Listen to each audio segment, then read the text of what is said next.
Jared, looks like he's making progress, doing a little bit more work. How's he coming He's along? coming along. It's still, there's no timetable on his return. He's doing a little bit more load as far as work and everything on his with his foot. But it'd be good to have him back. A skilled guy who's smart, a lot of input, a lot of basketball IQ, will help in a lot of different areas.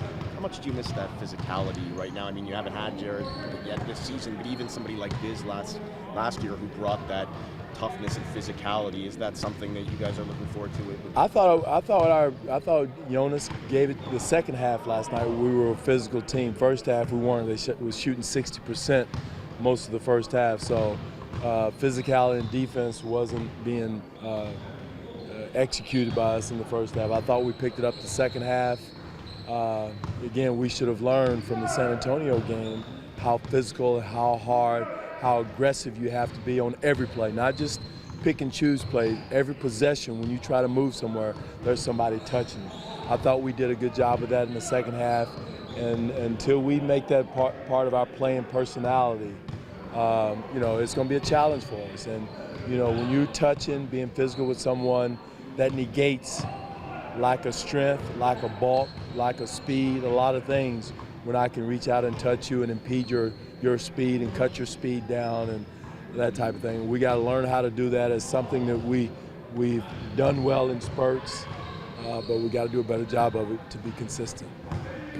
Damari brought up that it's almost been a year since his surgery, and obviously that's a meaningful milestone for him, and he just came off the back-to-back restriction, played 39 minutes yesterday, and pretty effectively. How have you seen his progress throughout the beginning of this season, and how your plan medically has worked out for him? Well, I thought last night it was one of his best defensive games. I thought he did an excellent job of getting into Hayward down the stretch, feeling, touching, getting into pick and rolls, not being screened, changing directions. A lot of those things were he was one of his best defensive game, being conscious about it, being consistent with it was huge, and I thought he set the tone for us. Kyle had a great quote just now, said that he hates to lose more than he likes to win.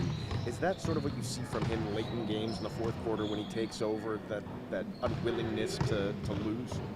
I think that's his mentality. That's who he is. He's one of those guys who's a street fighter. He's not happy unless he's unhappy. And so that's one of those things. That's who he is. That's what makes him who he is. When the game is on the line, he's going to will his way to get a ball, get to the basket, make a shot, and that's what has helped us win a lot of games this year. Do you pay much attention to the All-Star votes? No. No. I'm worried about the Chicago Bulls being the #1 offensive rebounding team in the league, one of the top teams in paint points.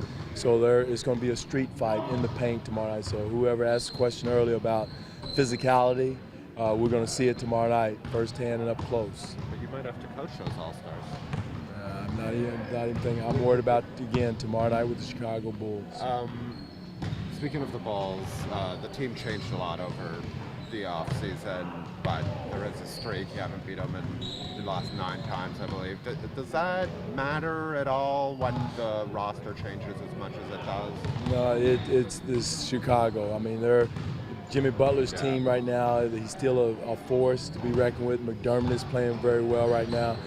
I don't get caught up in streaks or whatever the streak is. I'm worried about the moment. That's the only thing you control is the moment, that play, that next game, and worried about it. So I don't get caught up in streaks, and I hope our players don't, because we got to go in with a single-minded approach as far as meeting their physicality for 48 minutes.